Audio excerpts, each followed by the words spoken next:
അടുത്തത് ദ്വിതീയ വിഭക്തി. രാമം, രാമൗ, രാമാൻ. ദ്വിതീയ വിഭക്തിയുടെ അർത്ഥം എന്തായിരുന്നു? നേ ചേർക്കണം. അപ്പോൾ രാമം രാമനെ, രാമൗ രണ്ട് രാമന്മാരെ, രാമാൻ കുറേ രാമന്മാരെ.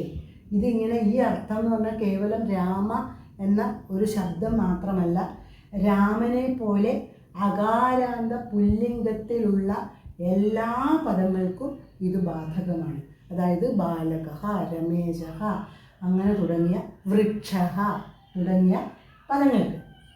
അടുത്തത് തൃതീയ വിഭക്തി. തൃതീയ വിഭക്തിയുടെ അർത്ഥം ആൽ, ഓട്, ഊടെ എന്നൊക്കെയാണ്. അപ്പോൾ രാമേണ, രാമനാൽ, അതിൽ പ്രധാനമായിട്ട് നമുക്ക് ആൽ എന്നെടുക്കാം. രാമനാൽ ഏകവചനമാണത്. അടുത്തത് രാമാഭ്യാം, രണ്ട് രാമന്മാരാൽ. ബഹുവചനം രാമൈഹി, അതായത് കുറേ രാമന്മാരാൽ.